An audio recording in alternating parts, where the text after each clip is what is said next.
جب یہ دونوں وہاں سے آگے بڑھے تو موسیٰ علیہ السلام نے اپنے نوجوان سے کہا کہ لا ہمارا کھانا دے، ہمیں تو اپنے سفر سے سخت تکلیف اٹھانی پڑی۔ اب یاد رکھیے کہ یہ وہی موسیٰ علیہ السلام ہیں کہ جنہوں نے لمبے سفر کیے ہیں۔ ان کے سفر کا آغاز ہی یہاں سے ہوتا ہے کہ فرعون ان کے پیچھے تھا اور ان کو بھاگنا پڑا اس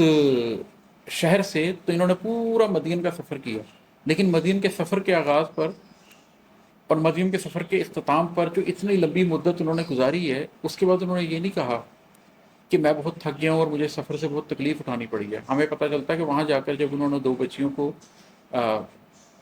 پانی پلا بھی دیا تو ایک کنارے پہ جا کے بیٹھ گئے اور اللہ تعالیٰ سے دعا کی، ربی انی لما انزلت الی من خیر فقیرا، کہ اللہ تو جو بھی تو مجھ پہ نازل فرمائے میں اس کا محتاج ہوں۔ موسیٰ علیہ السلام نے وہاں تھکن کا اظہار نہیں کیا۔ یہ وہی موسیٰ علیہ السلام ہے جو برسوں بنو اسرائیل کو لے کے دشت میں پھرتے رہے ہیں۔ یہ وہی موسیٰ علیہ السلام ہے جنہوں نے فرعون کا مقابلہ کیا اور بڑے بڑے مشکل مرحلوں سے گزرے ہیں، لیکن انہوں نے کسی جگہ پر یہ نہیں کہا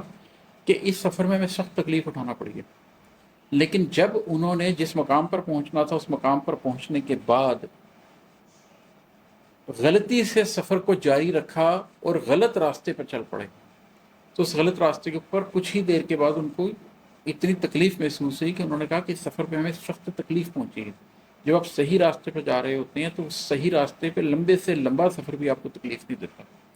لیکن جب آپ کا راستہ آپ بھول جائیں اور آپ غلط راستے پہ چل پڑیں تو پھر تھوڑی دیر میں ہی آپ کو تھکن پکڑتی ہے، آپ تھکن محسوس کرنے لگ جاتے ہیں۔ تو اسی طریقے موسیٰ علیہ السلام نے بھی کہا کہ ہمارا کھانا لا کر دو، ہمیں اس سفر سے بڑی تھکن ہوئی ہے، اس لیے کہ وہ دو دریاؤں کے سنگم پر پہنچ گئے تھے، اپنی منزل تک پہنچ گئے تھے، لیکن اس کے بعد بھی وہ اس راستے سے آگے چل پڑے، اس راستے سے اس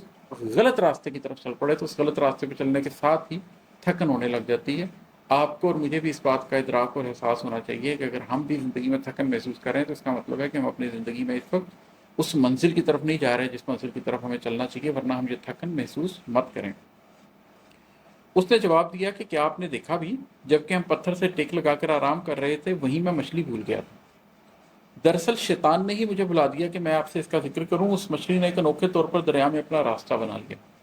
اس سے ہمیں کیا پتہ چلا؟ اس سے ہمیں یہ پتہ چلا کہ جب وہ وہاں پر آرام کر رہے تھے تو شیطان نے انہیں راستہ بلا دیا۔ اس کا مطلب ہے کہ جب آپ اس منزل پر پہنچ جاتے ہیں،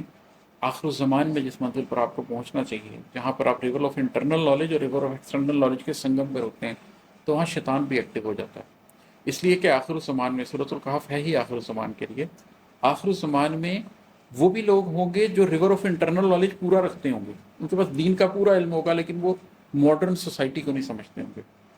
وہ یہ نہیں سمجھتے ہوں گے کہ ماڈرن پولیٹیکل اکنامک سسٹم کیسے چلتے ہیں۔